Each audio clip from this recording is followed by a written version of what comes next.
Why do people from different cultures believe different things? This is a question I've asked myself many times.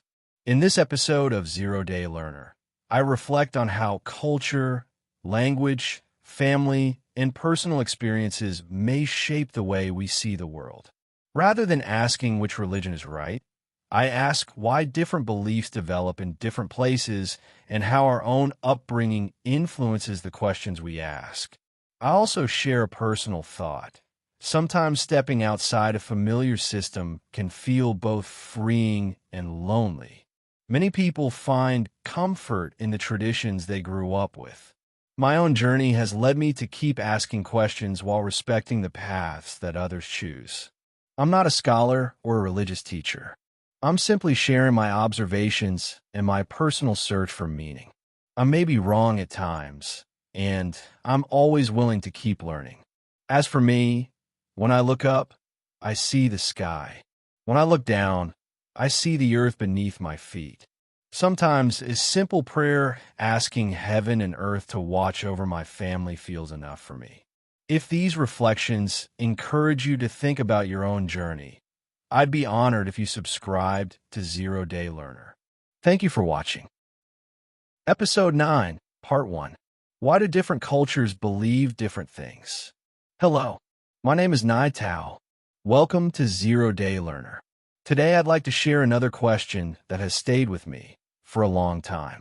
Why do different cultures believe different things? Before I begin, I want to say something important. I'm not judging anyone's religion, culture, or traditions. I'm not trying to tell anyone what they should believe.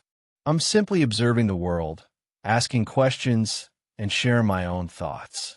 I may be wrong, and if I am, I'm always willing to learn. As I look around the world, I notice something interesting. People who are born in different places often grow up with different beliefs, walking distances or goddesses. Many Hmong families have practiced shamanic traditions. Many Vietnamese families have been influenced by Buddhism. Many people in Europe and the Americas identify as Christians. Many people in the Middle East follow Islam. India is home to many different faiths, including Hinduism, Buddhism, Islam, Christianity, Sikhism, Jainism, and others. When I think about this, I don't immediately ask, which one is right? Instead, I ask, how did these traditions develop? Why did one culture preserve one set of beliefs while another culture preserved something different? Was it history? Was it language? Was it geography? Was it the experiences of the people who lived there? Or was it something else entirely? I honestly don't know, but I think it's a fascinating question. Sometimes I wonder, if I had been born in another country, to different parents, speaking a different language, would I believe the same things I believe today? Or would my understanding of the world be completely different? That question reminds me to stay humble. It reminds me that many of our beliefs are shaped long before we are old enough to question them. That doesn't mean our beliefs are wrong, but it does remind me that every person has a story. Every culture has a history. Every tradition began somewhere. The more I learn about others, the less interested I become in proving people wrong. Instead, I become more interested in understanding why they believe what they do. Perhaps understanding begins with curiosity, not certainty, not arguments, just the willingness to ask honest questions.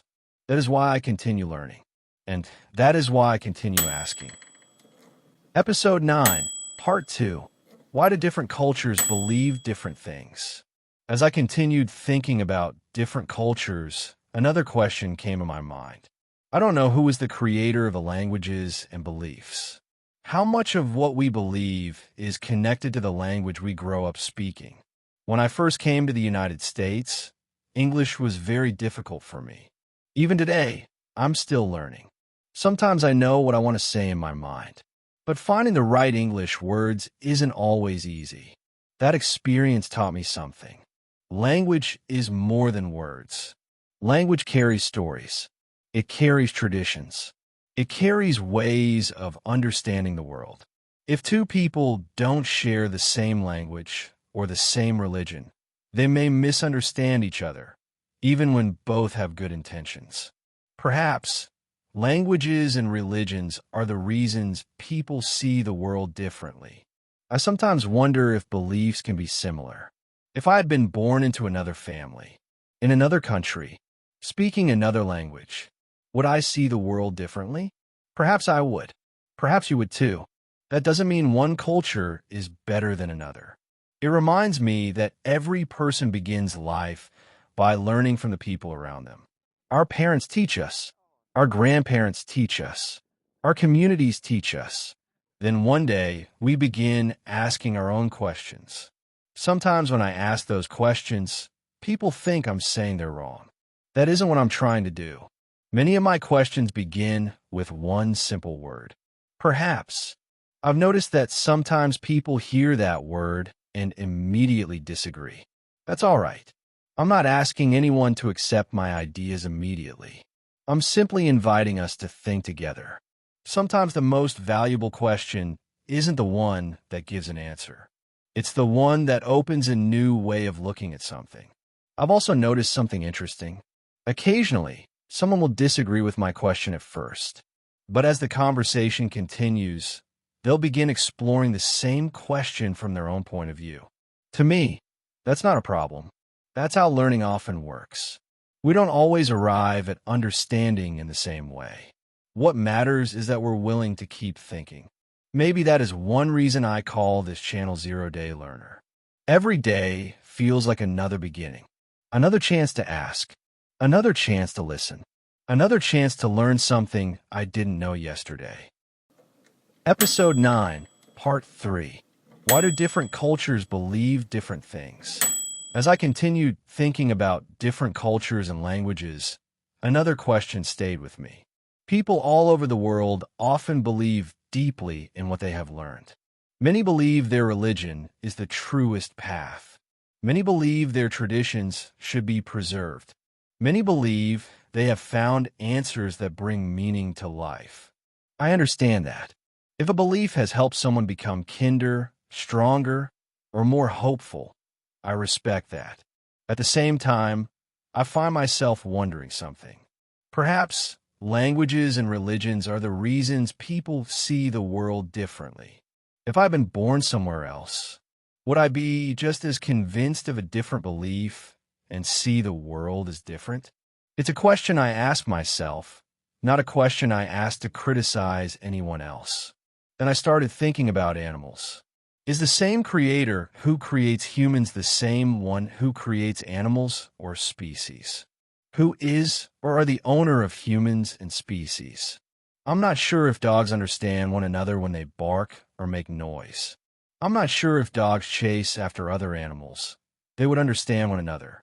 I think when animals or species run away from others, they don't know if others would attack them or otherwise, but they just want to escape from the place. Dogs communicate with other dogs. Birds communicate with other birds. Whales sing across the ocean. Bees dance to show other bees where to find flowers. Every species has its own way of communicating and understanding the world. Humans are similar. We have thousands of languages, different histories, different cultures, different religions. Perhaps each of us begins life inside the world we inherit. Then, as we grow older, we decide whether to stay where we began or continue exploring. That doesn't mean we must abandon our roots. Sometimes exploring our roots helps us appreciate them even more. Sometimes it leads us in a different direction. For me, the journey has been one of asking questions. Not because I enjoy doubting everything, but because I want my beliefs to make sense to me. One idea has stayed with me for a long time. When I look into a mirror, I see my own reflection. The mirror doesn't become me. It simply reflects what I bring before it. Sometimes I wonder if our minds can be similar. Our experiences, our culture, our language, our religions, our hopes, our beliefs, our fears, all become part of the way we see the world. Perhaps that is why people can look at the same question and reach different conclusions. I don't know whether I'll ever understand every religion or every culture. I don't expect to, but I hope I never lose my curiosity. I hope I continue listening before judging. I hope I continue asking before concluding. And I hope I remain willing to learn from people whose lives are different from my own. Maybe that's enough. Not to know everything, but to remain a learner. In addition, if we believe in a system, sometimes it is harder to get out of or move away from it, because if you don't belong to a system, you feel like you're wide open out there. You are uncertain what would happen. To me, I think what I see is if I look up, I see the sky, and if I look down, I see the earth. Asking heaven and earth for protection would be enough for me. Thank you for spending this time with me. If these reflections have encouraged you to think about your own journey, I'd be honored if you subscribe to Zero Day Learner. I'm Thao. Take good care of yourself. Take good care of your family. And never stop learning.